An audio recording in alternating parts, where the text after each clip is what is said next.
Hello, my name is Betty Green, and we're continuing with our series of talking with descendants of people that actually started Greater St. John Missionary Baptist Church over 100 years ago, as we start to celebrate our 100-year anniversary here at Greater St. John Missionary Baptist Church.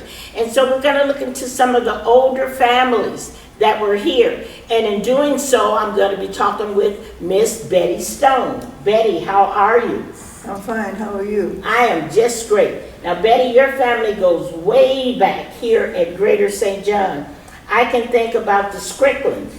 A lot of people remember Nathaniel and Norsis Scrickland. Tell me a little bit about what they did here at Greater St. John. Well, they were here at St. John, I think it was at the end of the 40s. And Nathan was an usher, and he later became the president of the usher board, and he also had Leroy Gordon and Jesse Love under him. Right. And then there was my sister, Norsis.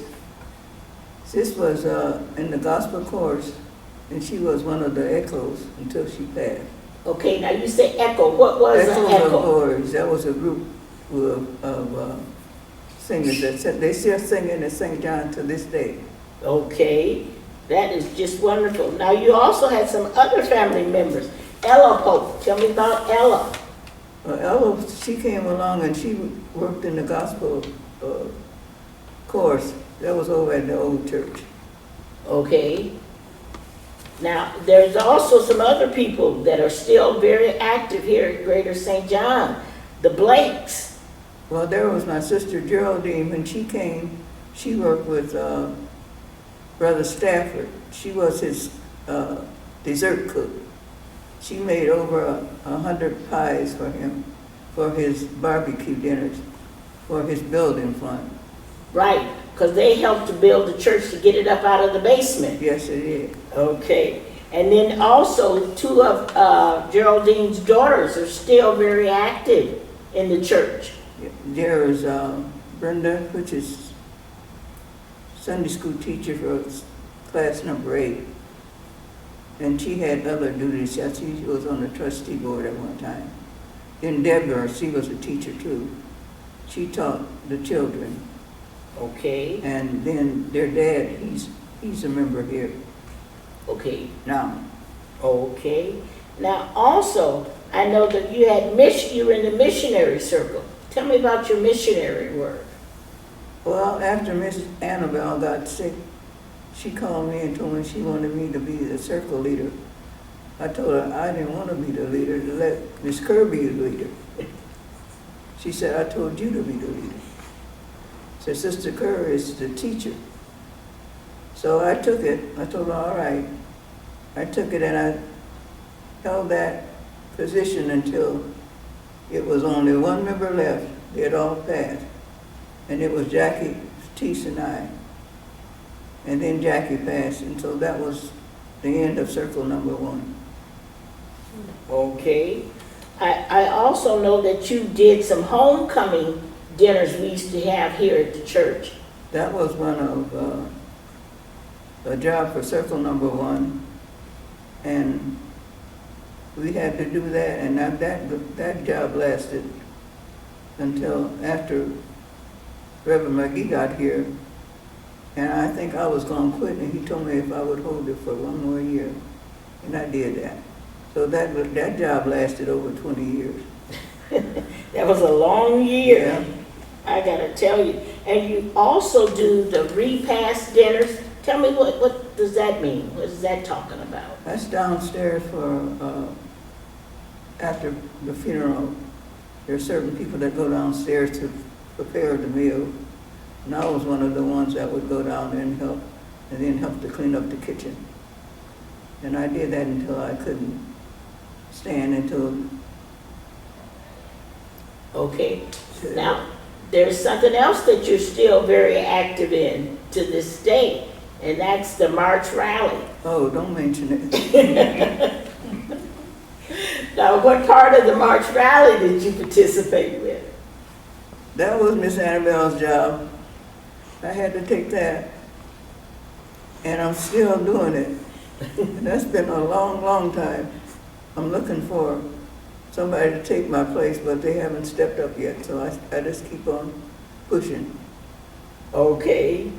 Now, tell me this. What attracts you to Greater St. John? Why are you here still at Greater St. John?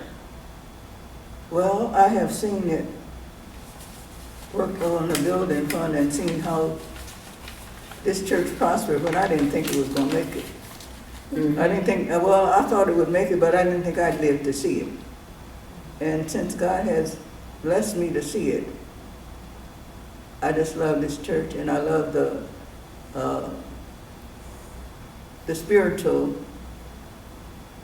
balance that I get out of it. I really do. I love the preaching and the teaching. It's a great church to go to. And I love the people. The people are nice. So that's why I like St. John, Greater St. John. That is wonderful. Now, if you don't mind me asking, Betty, how many years has the Lord blessed you to be with us? I really don't know. All I know is that I started coming a long time ago, and I didn't belong. It was at the 8 o'clock service. And I would just always just come in. At that time, later on, my son was in service because he had joined this church.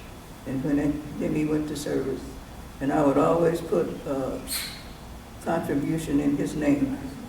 And so one time, when he was on furlough, he came home and he said, Mama said, Mrs. Hyatt told me, said, you put money in church for me every Sunday. I said, she did. I said, how did she know that? And he said, she know that I was in the service and there was a contribution in the church. So I've been working on the building fund for a long time. So that's how I started by this church. And then when I did get ready to join, it was under Reverend John. And the day that I got up to join, we were still in the old building. And when I made up my mind to go down through the aisle, it was on the side. And Brother Batiste was standing with his arms crossed. And he had the aisle blocked. And he looked at me and said, where are you going? I said, I'm going to join church if you move. So he said, okay. Sister said, I thought you already belonged to church. I said, no, I just always come every Sunday. So everybody was flabbergasted because I said that, but that was it. So I joined church that day, but I never been given a right hand of fellowship or nothing. Oh, you haven't? No. Well, we'll fix that. We will definitely fix that. You will get the right hand of fellowship. We will fix that. And how old are you, if you don't mind my asking? I am officially 94 years old. Oh, that is such a blessing. Well, we will make sure that you get that right hand of fellowship. I thank you. Because you deserve it, that's for sure. And we're so blessed to have you here at Greater St. John. And what a marvelous history that she's able to tell us about Greater St. John Missionary Baptist Church. And just look at all the descendants, all the years that are involved. And that's what makes this church such a great church and why it's here for 100 years. Thank you so much. Thank you.